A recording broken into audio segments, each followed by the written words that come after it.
time forever. What'd I miss? That's such a pretty.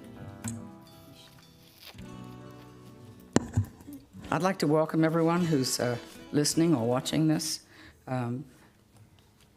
for the Pinole Community Services Commission meeting, September 25th. So I'd like to call the meeting to order. Roll call.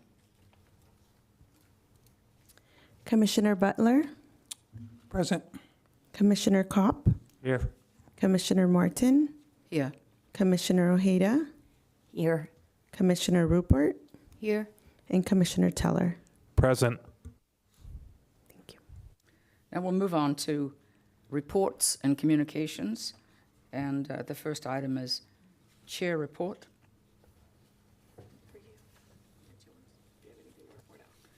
The one thing I'd like to report is, since there was a change in the way some activities are organized, four of us from the commission did go ahead and volunteer for coastal cleanup, and it was a very nice event. And I'm going to say kudos to Letitia for her work.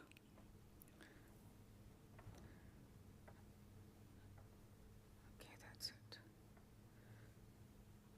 Now we're moving on to presentations. Measure I. Informal presentation by City Manager Kelsey Young and Finance Director Makisha Guillory. Irish.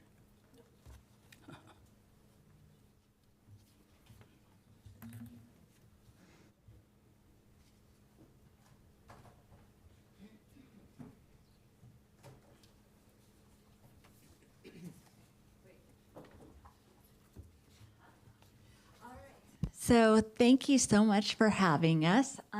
As most of you, I think, know, but those of you who haven't met me, I am Kelsey Young. I am the new city manager for Pinole. I am so excited to be here, and I'm also excited to be at this particular meeting.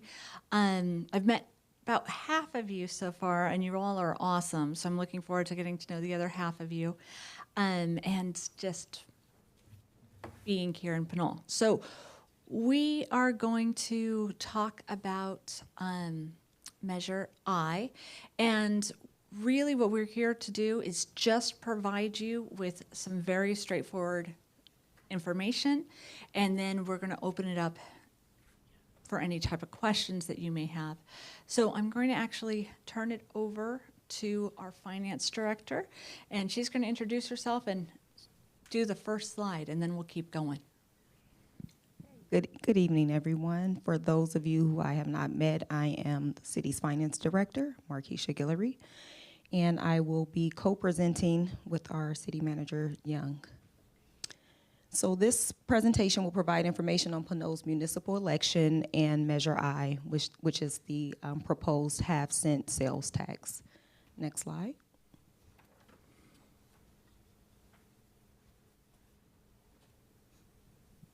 So just to give a bit of background on how this came about is the city of Pinole is facing a fiscal challenge. During the last update to our 20-year financial forecast, we projected a $1.6 million deficit in the city's general fund, and that's projected to start in the fiscal year 2025-26 if we're not able to generate additional revenue. Unless a reliable source of local funding is identified, we do face the challenge of having to potentially make some significant cuts to service levels provided by the city. Next slide. So we really want to thank all of our Pinole residents on providing feedback about their priorities and everyone's interest in this.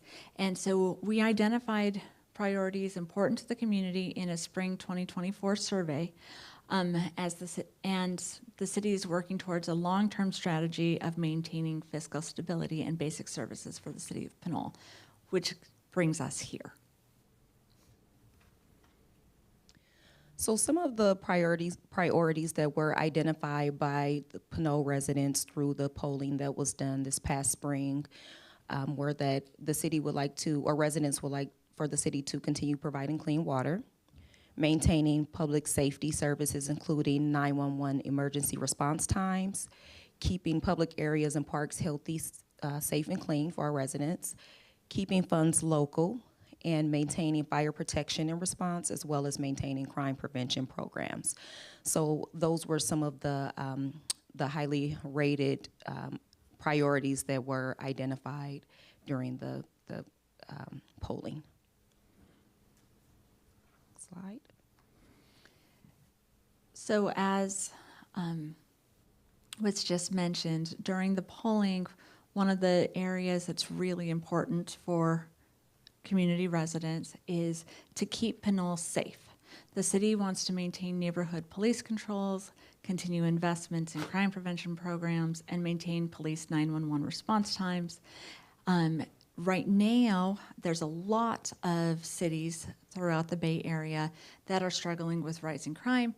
So one of the priorities that I know that the community is very interested in is keeping residents safe. Next slide. Another high priority for the residents is streets maintenance. And according to an independent engineer's report, Pinole has about a $32 million backlog in road and infrastructure repairs. And the longer roads go without repair, the more expensive it will become to fix the condition of our roads. And so if the measure were to pass, we could leverage those funds to start addressing some of those long-term infrastructure and roads maintenance. Can I mention one more thing regarding roads as well? As you all know, with inflation, each year the cost to do this also increases. So the longer it's put off, not only are there additional maintenance costs, but there are also the cost to repair them increases as well. Okay, so what is Measure I? After receiving feedback from hundreds of city residents, the Pinole City Council voted unanimously to place Measure I on the November 5th, 2024 municipal election ballot. You all are going to start seeing the election ballots being mailed out to you in the very near future. We also have some additional information that we can hand out, and I'll talk to you about that in just a second. If authorized by voters, Measure I would establish a voter-approved half-cent Pinole sales tax. So that half-cent would only be in Pinole, but it would be at all of the businesses within Pinole, so that those that are outside that shop here would still be paying that tax. That would also then be going back into Pinole. And that is designed to improve the city's long-term fiscal sustainability. All funds generated by Measure I will be spent, if it's approved, on maintaining core city services such as 911 public safety response and maintaining local streets and roads and other critical services. Next slide. So this is the official Measure I ballot question that you will see on the ballot, and I won't go through and read all of it, but it is to maintain Pinole's fiscal stability, prevent cuts, provide city essential city services such as it names those priorities that we've already discussed, including public safety and road and maintenance repair. This half-cent sales tax is estimated to generate about $2.5 million annually until ended by voters. If approved by the state, it will require annual audits and provide spending disclosure on an annual basis, and all funds will be spent for Pinole as it is a local sales tax. Next slide. Okay, so one of the things that we do want to talk about is just the fact that this would be a local control tax, and then also just going through the accountability. So want to make sure that it's very clear that all Measure I funding is subject to the city's accountability provisions, including public spending reports and annual independent financial audits. Additionally, all Measure I funds must be only used for the benefit of Pinole, and none can be taken by the state. Sure. Can I just ask, and I may have missed something, and with all due respect, I know the fire and the police are our first line of defense, of course, but that's what it mentions. If we don't do this, will be, it sounds like the first thing to get cut. And it always seems that way in our little town, with regard to our police especially. So I was just wondering, I mean, is that the way it would be without this? And will they all, you know, get a bump up with this? Will they be able to, you know, have some kind of a raise or something? So right now, I mean, all of that would still be discussed depending on the direction that the ballot measure goes. I'm going to let Markeisha discuss some of the more specifics, but based on the current deficit, it is very likely that moving into the next budget, that certain essential services would have to be cut. That is one of the things that would be brought back in the budget and to council to further look at. But we are in a place where some of those essential services, if there's not additional revenue coming in, may have to be cut. Yes, and just to add to that, public safety could potentially see the biggest cuts just because they, the majority of the budget, the general fund budget, funds public safety services. So although it would be, if we, you know, got to that point, it would be citywide cuts.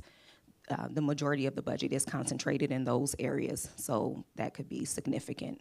Okay, thank you. Before we have any more questions, it's just something I'd like to read, please. This is citizens to be heard. Citizens may speak under any item not listed on the agenda. The time limit is 3 minutes and is subject to modification by the chair. Individuals may not share or offer time to another speaker. Pursuant to provisions of the Brown Act, no action may be taken on a matter unless it is listed on the agenda, or unless certain emergency or special circumstances exist. The commissioners may direct staff to investigate and/or schedule certain matters for consideration at a future meeting. Please see the cover sheet on the agenda for instructions how to submit public comments. Do you know how much of the gasoline tax that we get from Sacramento that comes into our city? We were talking to an engineer from Caltrans, and he says right now they're way below what they normally have for maintenance and new projects because of all the electric cars. They're on the highway, they're not buying gas, and they're not paying gasoline tax. So he said it's making a big difference in Sacramento. So we must be getting a portion of that. So how much of that portion we get are we losing on? So I don't have the numbers off the top of my head, but if we were to be faced with cuts in the gas tax, then we would need to make that up in another area, and specifically it would be the general fund. So that would be a budget pressure on the general fund to backfill the loss of gas tax. And just something to be aware, the loss of gas tax is a national concern right now. We're seeing it throughout all states and throughout the entire country, which then ends up having additional pressure on other financial systems as well. So looking at ways to have things more localized definitely could give cities additional control financially. Yeah, I understand that the city council voted not to have any more gas stations in the city of Pinole. We have one at the top of up in Fitzgerald, and that place has been built for a long time. And if we don't have any more gas station be built, or that one's not going to be open, it's not going to help our air quality any, because we're going to go right over to Hercules and buy at Safeway, which is about 75 cents cheaper than the Chevron station is here in our town. Our town has been a long time with Chevron always being the highest gas in the city of Pinole. I've been here 55 years, and they've always been the highest in the town. So I don't know why we can't open that gas station and get money, people buying stuff besides gas. We're losing tax revenue. It may not be a lot, but something's better than nothing.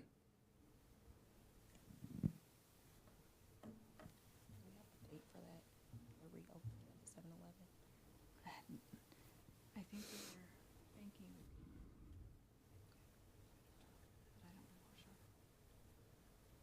We were talking about the fact that we know that the reopening of that 7-Eleven is going to be occurring in the very near future. Well, it is. But we're not sure of the exact date. I had heard October, but we just can't verify that just yet. Okay, because, when they give a building permit for that, that was approved by the city. Then after they spend all the money to build that, if they're never being able to open it, I would think that the company will go after the city of Pinole for loss of revenue and all of that. And they would have a legitimate reason, because they had a valid permit to build the project. So that's definitely something we can discuss offline.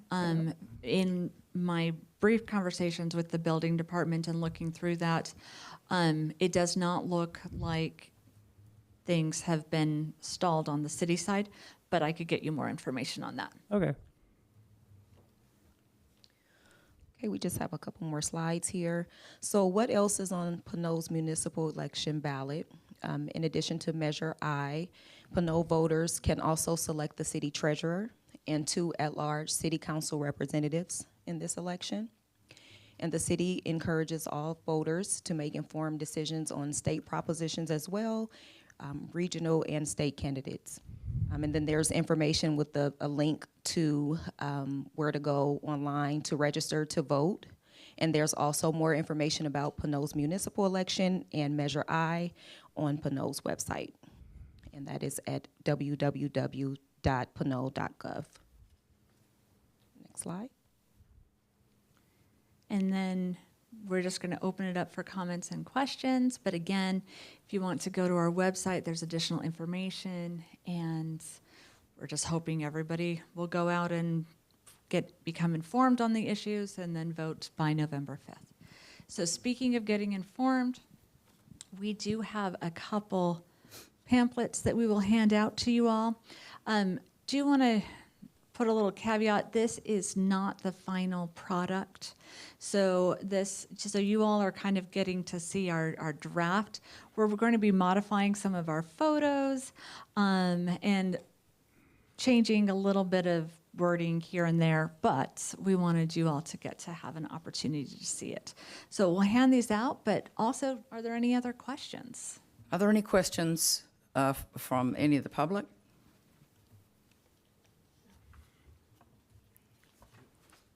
I have a couple questions. Can you remind me what the total city budget is? Just the general fund, fund. which is the main budget, it is $37 million for the fiscal year 2024-25. And then just a couple, for the 32 million in road improvements, is there a list of what the independent engineers are recommending need to be fixed? Yes, there is a report. Where will we find that at? I'm not sure if it's on the city's website, but I can get back to you on that with that information. And we may have a more recent report as well. And then in terms of the crime prevention programs, what would fall under the category? Because that seems different than 911 and general emergency. What would fall under the category of crime prevention programs? There are crime prevention programs that are led by the city's non-sworn community services officers, for example. I think that's one I can think of off the top of my head in terms of prevention. I think so too. And then there's also the overall police department, one of the main things that they're focused on is patrols and other things, working with businesses and so forth. And then one last question. In terms of the local fund, what would be an example of other local funding alternatives outside of measure, like sales tax increases? What would be examples of that? There could be a tax, an additional property tax, or on utilities or other pieces like that. So it's generally a tax. Often there's taxes. There's other revenue sources that we're looking at, but the type of larger revenue sources tend to be taxes. Thank you. Any further questions? Commissioner Rupa? Thank you. Thank you for the report. I think it's very informational and very to the point. However, I do have some questions. The question that Commissioner Cobb said about the stations at 7-Eleven. We do have a new website. I looked at it the last couple of weeks.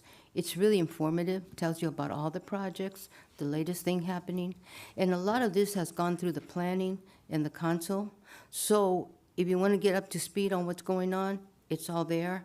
I know there's some projects stagnated because of certain things that popped up. But I know everything is in there, and questions should be referred to the appropriate council members or the project manager who's in there, because it's been talked about. I know we have a planning commission coming up, and I know because I've watched it, and it's a pretty good website. I like it a lot. Oh, that's wonderful And feedback. the, and the other thing is, the only thing that I do want to critique, just for the sake of critiquing, I've lived here for a long time, but when you do surveys, 40 people, 100 people is not enough. 19,000 people that live here should be a little more. My opinion should be, is that we need to go out more and survey people, even on the street, at Safeway, whatever we have to do it earlier so that we can get a better count, maybe. And the other thing is advertisement. Marketplace has a place every month that reaches over 50,000 people in the West County area. I've been preaching about this. I have an advertisement coming up in October for the firefighters. So in my opinion, if you guys want a whole page, maybe once every 3 months, once a month, it's really not that expensive. I paid for the firefighters advertisement last month, for next month. And the other thing I do want to say that I do like the idea about the local and accountability. I've been mentioning this to, I think Marquisha knows, I'm sorry, I don't want to preach to you, but I've been talking a lot about the independent financial audits. Don't think the city has had one. I think it's important that maybe in the future, for the sake of the taxpayers, the stakeholders, we really need this money. I know, I've been here and we need it, but in other words, we will have people out there asking, why can't, because everybody's going to be overburdened in November, but a half cent was a determining factor for this council and other people, the consultant, that this is all that the city taxpayers could afford. But we have to make sure that they understand we really need it. We need to move forward with it. These are the cuts that can happen. And I just want to make sure that we let them know, this is where the money's going to be spent, right here. And just to prevent, and we were also talked about cuts in the city. So, when you start talking about public safety cuts and services, people are start wondering, I have sent, let's do it. So I'm just preaching to let you guys know that I think we're doing great on this. Thank you for bringing it to the commission. And I think we need to move forward, especially with our public safety officers, police and fire, because we're all in it together. Thank you, Commissioner.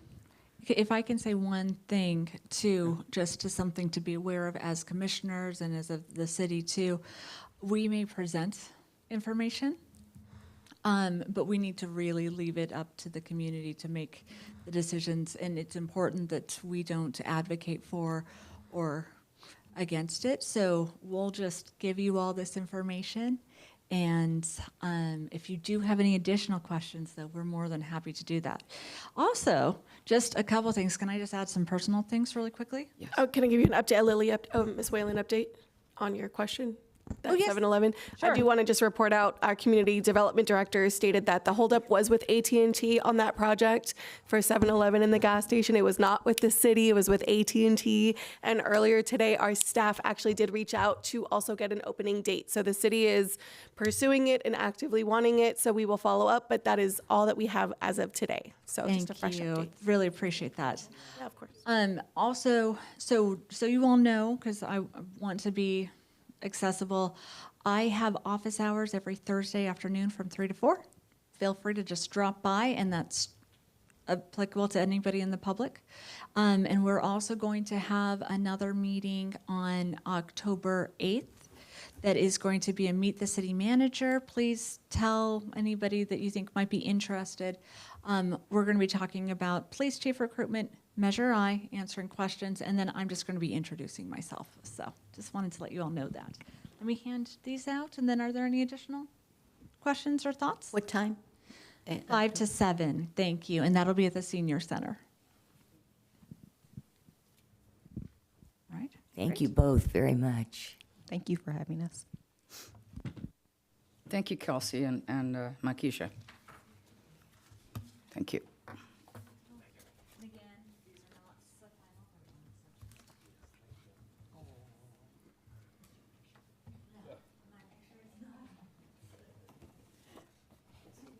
Kelsey, are you finished? Okay, thanks. Thank you. Thank you both. And next, we're going to Pinole Valley Park Project, presentation by Community Service Director Andrea Dwyer. All right, Commission, just one moment as we load the report.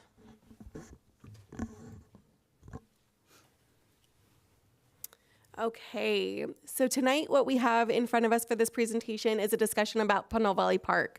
One of the great things about the Community Services Commission is that you guys are going to have an opportunity to be here and serve on this during your term and see a rehabilitation of one of our local parks.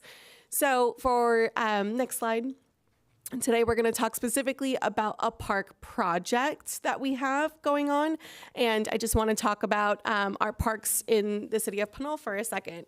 So the city of Pinole has 13 parks. We have 5 neighborhood parks, 5 community parks, and then 3 undeveloped properties.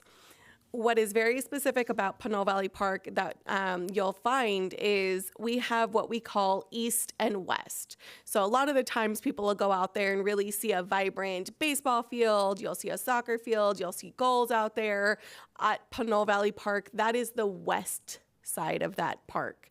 The east side looks a little different, a little dilapidated, and right now it is about 3/4 of the way fenced property. It's a piece of property that the city has, but that's the side that we call Pinole Valley Park East. Some residents even call it Wright Avenue Park and Savage Avenue Park. So just kind of which are the street names that accompany those at the ends of them. So with the 13 city parks, we do have approximately 54 acres of developed parkland and then 248 acres of undeveloped parkland. So just to kind of be aware of what we have currently, some of these parks are in need of some work, which, does require funding and staff time. So tonight, what we're going to specifically talk about is Wright Avenue Park at Pinole Valley Park East. That is a lot of P's in there, so bear with me. Next slide. My hope is that everybody knows what the Parks Master Plan looks like. The Parks Master Plan is something that was created not too long ago, about 2 years ago now, 2023, actually, last year. And what it identifies is what we currently have and what we're lacking and where we want to go as a parks team. And so in that Parks Master Plan, we did have a consultant that helped guide us through this. And one of the key strategies, as you'll see here, was to enhance community health and fitness through diverse and engaging sport opportunities. One of the goals that was identified was to enable field sports to flourish in Pinole through the redevelopment of Pinole Valley Park sports turf areas. Again, we're right on track. That's exactly what we're talking about today and what we're looking at. So the bottom photo that you'll see here is Pinole Valley Park East. That is it on a good day with some good sun. That's all that it is. There are holes out there. There's gopher holes. There's weeds. It's not a park we rent out. People use it right now. They should not be using it, but they do use it for taking their dogs out. That should not happen there. That should only happen at the dog parks. But that's currently the use of it. So like I stated, we do have an east and west. We're talking specifically about east. The amenities on the west side do include, a playground structure and the soccer and baseball. And what we can do on the west side with the soccer fields is we are able to rent that out. So we rent out the baseball field, we rent out the soccer field, but on this property, which is the east side, we're just not able to do so because of the condition of the field. So what we've identified in the parks plan was that this site specifically needs a rehabilitation, which is very essential in order to, one, look at bringing in more sports teams with Pinole, and then also be able to just expand on our offerings and rehabilitate this site. So what we also identified in our parks plan was that in order to do this rehabilitation, it was going to cost about $200,000 at the time, which was about a year ago. At the time, the parks plan they're not saying where those funds are going to be coming from. We're just saying what the potentials are in the future. And so what they did state was a lot of these areas were where they would find the funds. So you're looking at the general fund, nonprofits, grants, sponsorships, joint use, so a lot of different areas as far as collaboration or funding to look for these. There is not a lot of park money right now in current grants that are open. We do work with a consultant for our grants, so although they do exist and we have been a part of some, right now there are not any that are active.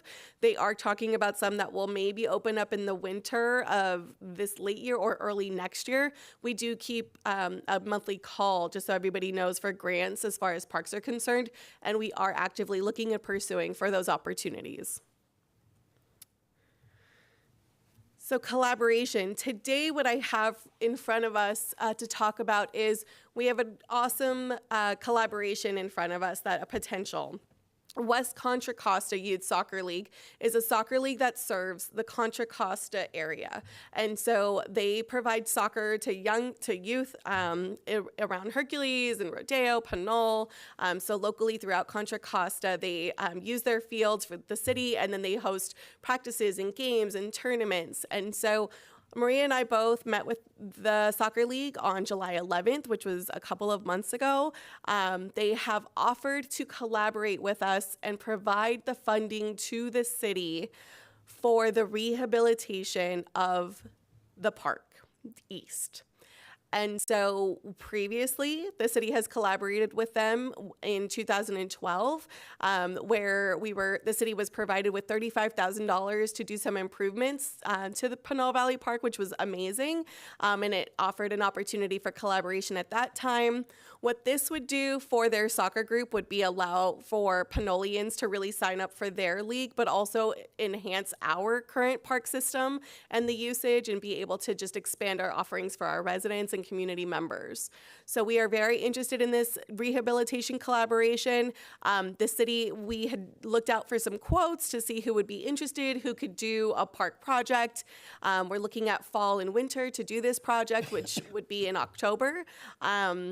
The quote came out to spot on with what the parks plan had stated, which is about $167,000. And so we are working on finalizing details with the soccer league now that we are interested in the collaboration, and then just looking at what their terms and interest would be to collaborate with us here and in the future. So again, on the overarching, through this collaboration of the soccer league providing this funding to the city, I want to just also reiterate, normally through a new parks process, you are, working with the community. What features would you like? What amenities would you like? Where's the position? How is parking? It's a lot more of an intensive process. That is not what we're doing here, which is why it doesn't come to this group first. These are not city dollars being used. These are considered private dollars being given to the city. And so we are not expanding the park. We are not expanding, there's no conversation about expanding the parking lot. Those are funds that are not allocated to this. This would just strictly be to pretty much tear out the dilapidated site and then insert blue rye grass, which is something that would be sustainable and drought resistant, so we can really do a good job in getting the condition of the field back up to par with what it should be in order to rent it out.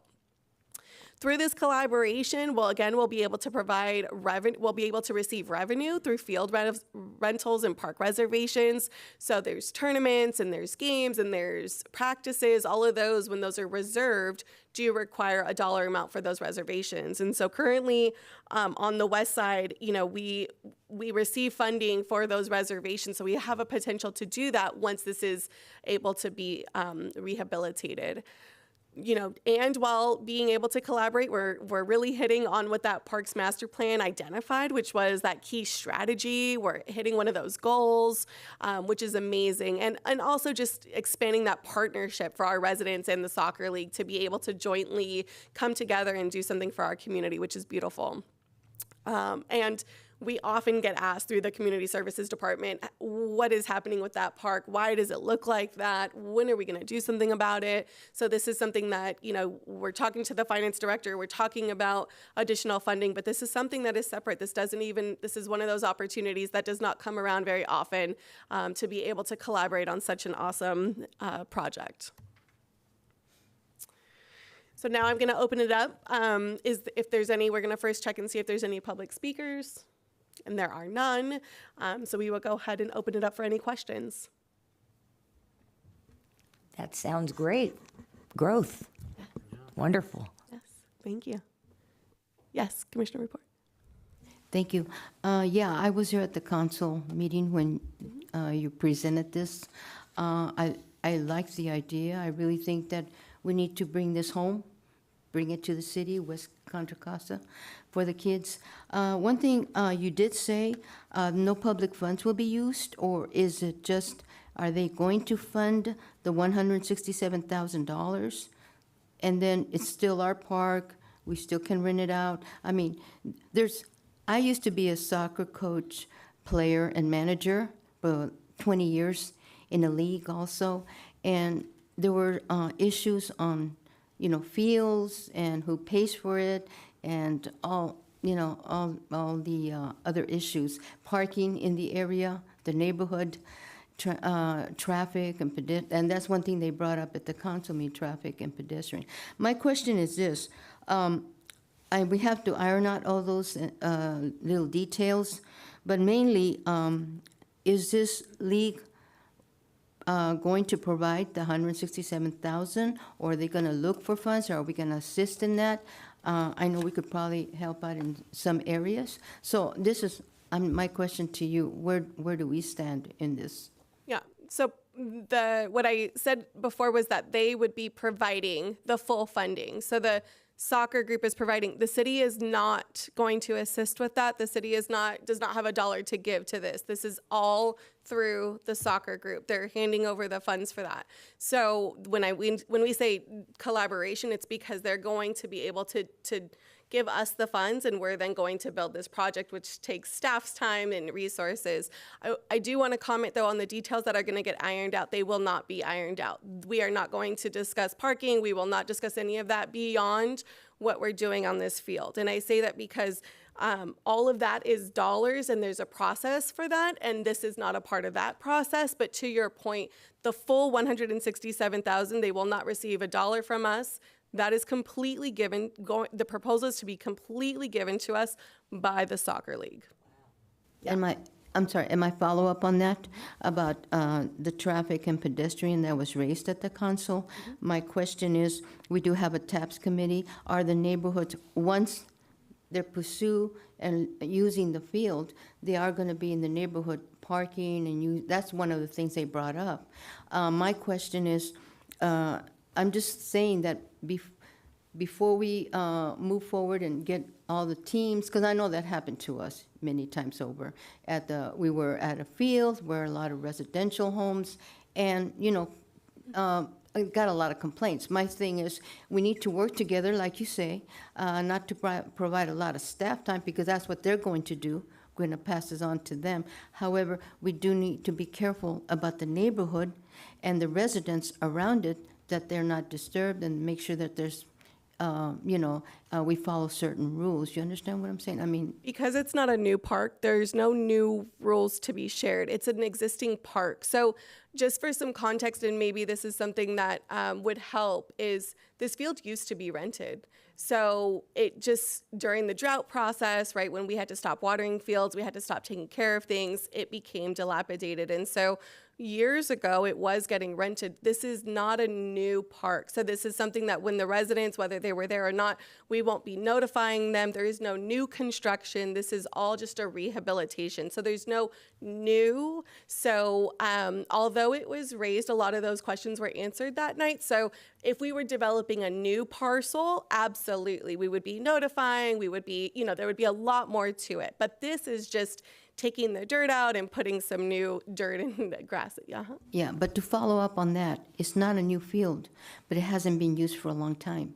You're coming into the neighborhood. See, I don't know the area too much, but I know that question was raised at the council. I think for the courtesy of the residents around them, so that we won't lead to anything, the residents against the league, because we want them there. We want the kids to be playing, and we want everybody to be neighborly and cordial, but at the same time, we don't want things happening where other places they are happening, and I just want to make sure that we all work together. And I just bring that up because I know we do have a TAPS committee, so maybe they might be able to look at it. Yeah, we won't take it to TAPS, but I'll definitely, we'll follow all of the rules that we're definitely supposed to for the park is what we're doing. Are there any other questions? Great. All right. Thank you. Okay, now, thank you. We're going to move on to community events, National Night Out. Yes. So there were a couple of questions about just community events, so I wanted to provide the information here with dates. National Night Out will take place next on October 1st, which is next week. Natasha Valdepena with the police department is the person coordinating that event. If you have questions, please let her know. Dumpster Day is also coming up. Again, if you are interested in volunteering or, just assisting with that event, the same process, it is through the Public Works Department, so you can reach out to Letitia. That will be Saturday, October 5th. We also will have our outdoor movie, which is a Halloween theme with the Community Services Department. So we'll be doing that on Friday, October 18th at Fernandez Park. So that is a very popular one. You don't have to stay out late, but it gets nice and chilly out there. A nice little scare movie. It's not really scary. It's the Addams Family. So we make sure it's family friendly. And then Be the Match, we are doing an event in collaboration we are assisting with an event with the fire department. So we will have recreation activities offered with the fire department that day. They'll be doing a Be the Match event at their fire station, and that'll be on Sunday, October 13th. In addition, I know that the city manager also mentioned this evening that she is going to be doing the forum for Measure I, as well as the police chief recruitment. So that will take place on October 8th at the Senior Center. So just a good amount of October dates that we have coming up and projects that we have moving along. So if you have any questions, feel free to let us know, but those are the events that we have coming up. I did want to share also, as one of the items that had come up, how successful our coastal cleanup was. We specifically got an email that was received from Letitia, who said that there was 103 volunteers. There was 612 pounds plus 2 tires, wood, and a shopping cart, approximately 317 and a half gallons, plus tires and wood. There was a lot of small items this year, like cigarette butts, which are great to get out of that area. And then we heard from a lot of the volunteers that this year's event, the coastline looked very clean, which is great news. a lot of trash, if not the majority, was found along the train tracks. And so although the commission was not involved, a lot of you took the time to volunteer at the event. So a major shout out to Laurel, Irma, and Bob, and your friend Bob for volunteering. Letitia greatly thanks you for your service. And so Debbie, thank you. excuse And me. Debbie, she did not put that. I will respond to that. Debbie, thank you for your help. We appreciate you. So thank you for doing that. I just wanted to make sure that awareness was brought forward for that. So thank you. All right. There are less defined roles for dumpster day. Yeah. There's Yeah. kind of controlling traffic. I mean, Yeah. controlling traffic in the way that just you're checking IDs and you're just pointing and saying you go that way. Yes. It's a lot less It's a lot less. of a project. Yes. Yeah. Which fire station, fire department will there be the match at? I'm going to make sure I say the right one. So I'm going to pull that up and get back to you in just a second.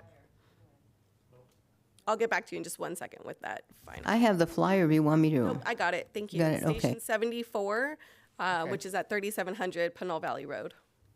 Okay, thanks. Thank you. All right, a lot of activities coming up. Yes.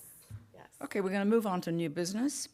Approve the minutes of the regular community services meeting from August 28th, 2024. Could I ask for a motion to accept the minutes, please? I make a motion to accept it. Second. Anyone opposed to that? All in favor? Any opposed? Thank you. Motion carried. Okay, next item is 2024-25 Commission meeting schedule. Thank you. Historically, the commission has canceled the meetings for November and December because of the Thanksgiving holiday and the Christmas holiday. So I did want to bring that to the commission just to confirm that that was a direction that the group would be taking, and also just reminding that there would be one more meeting for the year, which would be October 23rd.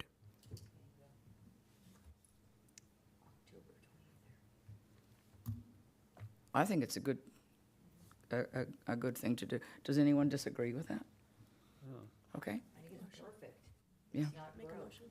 I'll make a motion. Could I make a motion that the commission agrees that October 23rd would be our last meeting for 2024. I could second that. Thank you. Awesome. All those in favor? Any opposed? Motion carried. Thank you.